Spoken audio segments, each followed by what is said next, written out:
Welcome again.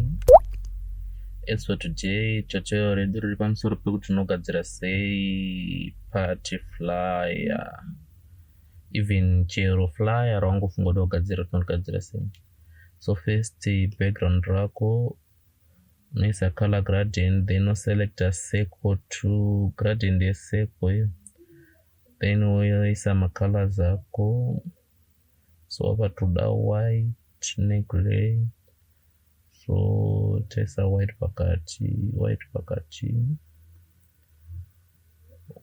tapedza isa white pakati, then toenlarge gradient yedu so that kagray aka kanongoperera maangles chete. After that then turn gradient yedu yaita, then totanga netext yedu tobvisa outline yebackground, then totora text yedu Ctrl K kubreaka text, then woisa text yedu apo toenlarge zvatinoda.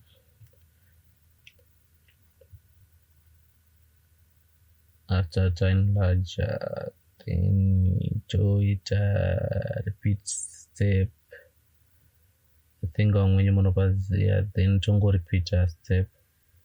Text yedu tadaro tohighlighta, tapedza kuhighlighta then toisa pa transparent 2, then woisa pa screen. Ukaisa pa screen inotora color inenge iri kumashure, then yongonyura mucolor imomo, then toita power clip. Wapedza ita power clip chakuda cheno ketsvake chimwe text, shande nematext. Alright, let's use this picture. Then to align a picture redu torisa patronyatsoda panofita, I think then picture redu tarisa toni aunyatsocheka kuti pawarisa panofita here. Wapedza worisa then orita power clip ropinda mukati mubackground, rapinda mubackground. No, this picture tofanira kuzoripesera ramboita zvematext, then torotate text yedu tapedza kuenlarge, just write 90 degrees, then inobva yangorotate automatically. Then woposition text yako, I think apa panoita, then totsvaga color, not that one again, nditsvake pa this picture, then tatsvaga color, then toselect a color. Tada kushanda ne that picture man, toda kurotatwa to 90 degrees, warotate at 90 degrees or enlarge, and rather enlarge on enlarge thing up.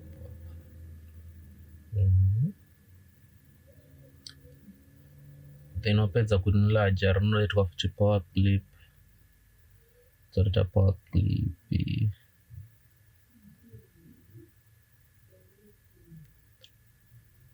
thing up purple.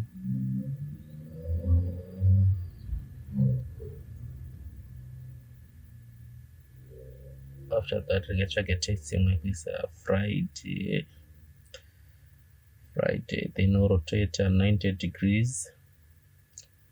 After rotate position,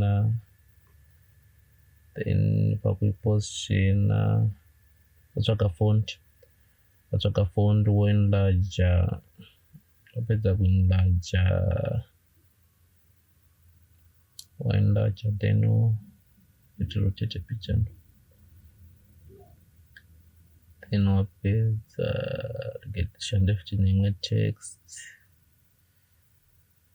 spova sounds, spova sound presence, then totora presence wedu tomisa futi, then ndaja zvachuda, then patext apa toda kuita kuti space, then that 2 ndo ina space. After that tongoa line up, then madates netime zvinofana kuonekera, so ndotsvaka kaweke kuti zvise zvichinyatsoonekera.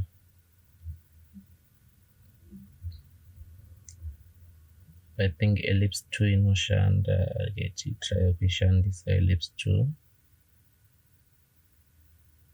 then waline, I think so.